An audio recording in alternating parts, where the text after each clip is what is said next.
ഇപ്പോഴൊന്നും രണ്ടാമത് അപ്പോൾ വിളിച്ച് ഫാസ്റ്റ് ഫുഡ് നമ്മളെ വീട്ടിലെ അവസ്ഥ തന്നെ വിളിച്ചിട്ട് ഓർഡർ ചെയ്യരുത് ഭക്ഷണം. ഫുഡ് ഇപ്പോൾ ഉണ്ടാക്കുന്ന ആളുകൾ ആരാളുള്ളത്? സ്വാഭാവികമായ മരണമല്ലാതെ ഈ ക്രൈം റിലേറ്റഡ് മരണങ്ങൾ പ്രവാസികൾക്കിടയിൽ കൂടുന്നുണ്ടോ? ഇപ്പം കൂടുന്നുണ്ട്. എന്തായിരിക്കാം കാരണം? കാരണം എന്ന് വെച്ചാൽ ഇവർ നാട്ടിൽ നിന്ന് വരും, റൂമിൽ കിടക്കും. റൂമിൽ ഒരു 8 ആൾ. പണ്ടത്തെ പ്രവാസി എന്ന് പറഞ്ഞാൽ ഡബിൾ കട്ടിലുള്ള പ്രവാസി എത്രയോ റൂം തേരയിലും പടി അജ്മാർപ്പടി ഒക്കെ ഉണ്ട്. അന്നത്തെ ഈ റൂമിൽ എന്താ ഒരു 10 ലൈറ്റ് ഓഫ് ആകും. പിന്നെ വരുന്നതിന് ഇറ്റത്താണ് എന്തോ ചെയ്ത് വേഗം കിടക്കുക. അങ്ങനെ ഒരു ചിറ്റനെ പ്രവാസി ജീവിച്ച് അത് പ്രശ്നമില്ല. അതിലൊരു ഒത്തൊരുമുണ്ടായി ഭക്ഷണം വെക്കുകയും.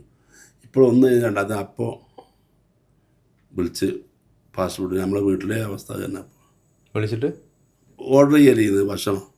ഫുഡ് ഇപ്പോൾ ഉണ്ടാക്കുന്ന ആളുകൾ ആരാളുള്ളത്? വളരെ കുറഞ്ഞ ആളുകളേ ഉള്ളൂ. അതുകൊണ്ട് ഈ മരണം കൂടി, ആത്മഹത്യ കൂടി, കൊലപാതകം കൂടി. കാരണം ഒരു സ്വയച്ചാർജ് ബന്ധവുമില്ല.